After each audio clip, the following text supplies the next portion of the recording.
We're in the Bentley Systems Experience Centre, where we're utilising a gigantic, impressive curved screen to be able to showcase some of our visualisations. Broad representation from across digital sectors, energy sector, transport sector. And we're having this conversation because it really does take the community to deliver the change.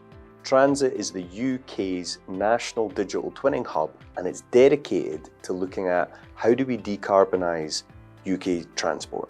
So Bentley Systems, we create software and solutions for engineers, architects, owners and operators of critical infrastructure. What we've been looking at is how to make it easy for people to tell stories about up-and-coming infrastructure projects. It's what's called digital twins, 3D models plus data merging together into this kind of immersive storytelling environment. We hope to give the UK the digital twinning playbook for its critical national infrastructure. We're going to enable the stakeholders to use these emergent digital twinning technologies to de-risk and accelerate sustainable transport networks.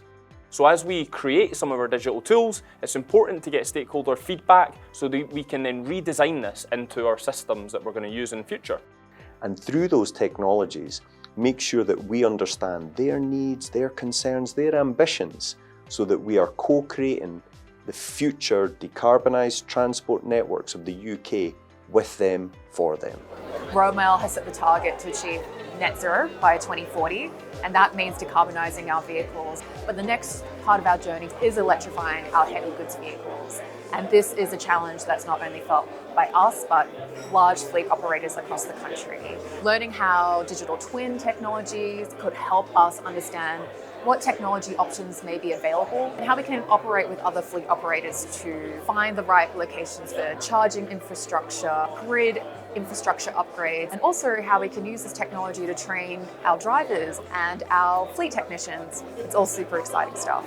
Some really eye-opening technologies, definitely something that we can see can support us in our journey to decarbonise the ferry industry. Today's been really helpful to see the digital innovation, the use of academia in exploring the art of the possible and helping industry and the UK PLC transform itself ready for decarbonisation. We've had lots of interesting questions with respect to the tools, and we've been able to find out lots of interesting challenges which our tools are able to address, whether that's today or in the future. A lot of interesting subjects around critical questions facing the UK around electrification, decarbonisation. I'm really impressed with how far digital twin technology has come along. And it was also really interesting to learn how gaming engines and other technologies have fed into this new technology. It's been a real eye-opener in terms of the technology that's available that can support us in particular in our decarbonisation journey. Today has been so positive. There's been quick wins and learning, and the next steps are that we've got an energised group that's going to support our work moving forward. If there was something that really excited you, feel free to get in touch via our TransiT website or send us an email so that you can help us really accelerate our transition to net zero.